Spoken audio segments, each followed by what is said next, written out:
The Inter-Service Intelligence, also known as the ISI for short, was formed on January 1st, 1948. The agency is made up of military officers and personnel from Pakistan's armed forces. Pakistan's powerful intelligence agency ISI is among the most active intelligence enterprise and covert direct action forces in the world. It is part of the Pakistani army, but it operates generally beyond the control of the Pakistani government. The American Crime News declared Pakistan's Inter-Service Intelligence to be the world's best and strongest intelligence agency back in 2011. The ISI headquarters is located in Islamabad, Pakistan, and its main focus is to protect Pakistan's national interests, as well as look into matters of political and social interest to Pakistan and advise the military in the best steps to take. Now, over the years, the ISI has stopped many terror-related attacks well before they were even executed. The ISI is also the largest intelligence agency in the world. The ISI has close to 10,000 agents in the field worldwide. Ironically, it's one of the least funded agencies in the world. It's above all laws in its home country of Pakistan, and it's often referred to as a state within a state because its policies are made outside of all the other institutions with the exception of the army. Now, I want to talk a little bit about Operation Cyclone. If you're not familiar, it was a code name given to an operation between the American CIA and the Pakistani ISI beginning in 1979 and ending in 1989. But that was the U.S. plan, a trap codenamed Operation Cyclone, funded by the CIA and designed to draw the USSR into an expensive and distracting Vietnam-like war.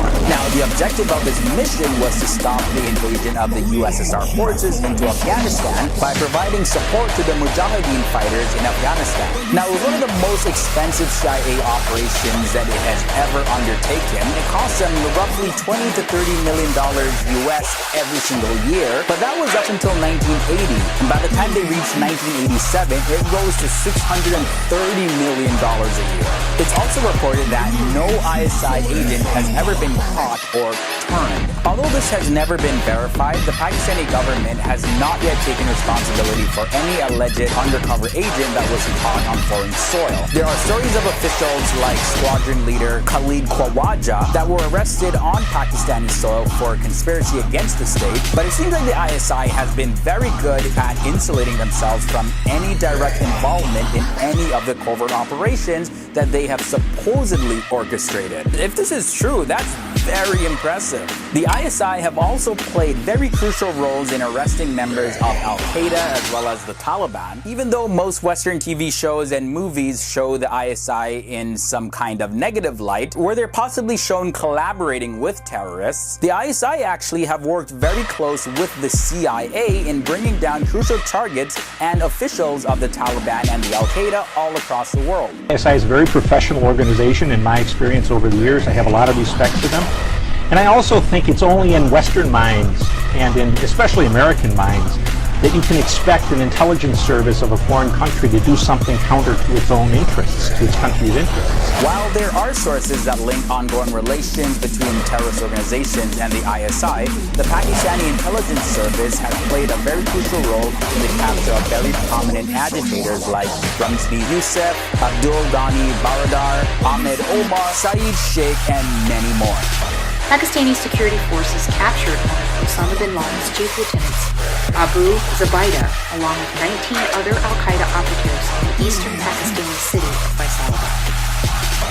The ISI arrested September 11 mastermind Khalid Sheikh Mohammed. Going further, the ISI and the Pakistani military have worked effectively with the United States to continue pursuing the remnants of al-Qaeda, and following 9/11, Pakistan stationed 80,000 troops troubled province of Waziristan near the Afghan border in order to help break the back of the Al-Qaeda network.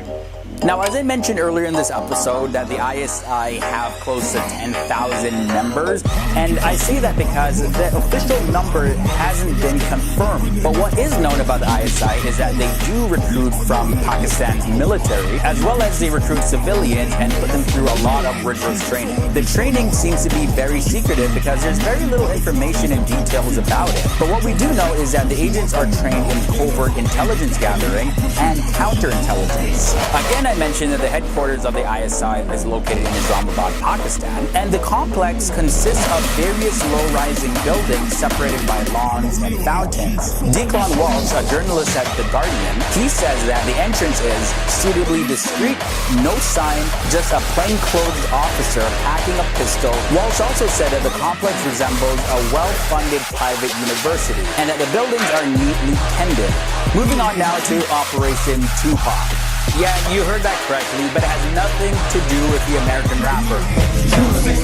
1971, mama gave birth to a hell-raising heavenly son. Operation Tupac was the name of a three-part operation that was designed to secretly support the militants of Kashmir. It was partly started by Pakistan's president Zia-ul-Haq back in 1988, and the name comes from Tupac Amaru II, which is the 18th century prince who led the War of Liberation in Peru against the Spanish rule. The ISI is currently engaged in covertly supporting the Kashmiri militants in their fight against the Indian authorities in Kashmir. This is because the militants in Kashmir are fighting to be independent from India and become part of Pakistan.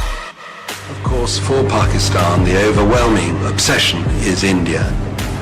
Another thing I want to highlight is the Kargil War. The Kargil War was back in 1999. The line of control between India and Pakistan is probably one of the most inhospitable places in the world. There's an unwritten agreement that during the winter, neither force will occupy the border's posts. The ISI broke this agreement in the winter of 1998 to 1999, which led to the Kargil War in the following summer. Although Pakistan is considered to have lost this war, the war is also considered a victory for the ISI, as it caught RAW, its Indian counterpart, completely off guard. India had no clue about the infiltration until they were informed about unknown strangers occupying Indian posts. Now we're coming down close to the end. Let's talk about Mullah Muhammad Umar Mujahid.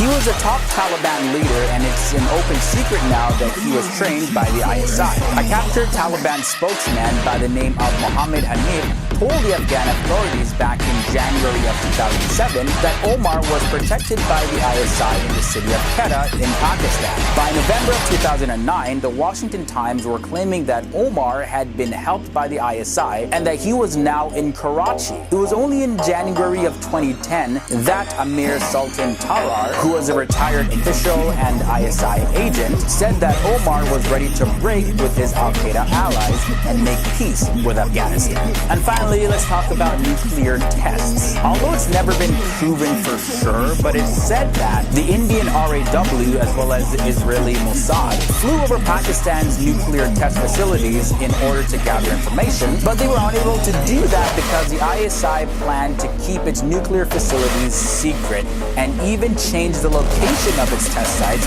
multiple times to keep away anybody from seeing anything. They finally settled in the Pakistani city of Chadi and ensured the security of the nuclear equipment by guarding the transport plane with 6 F-16 fighter jets. So it's unclear what sort of nuclear tests have been going on, but that's just how the ISI rolls. People don't necessarily know exactly what they're up to. Now that concludes this episode about the ISI. Thank you guys so much for bringing it to my attention.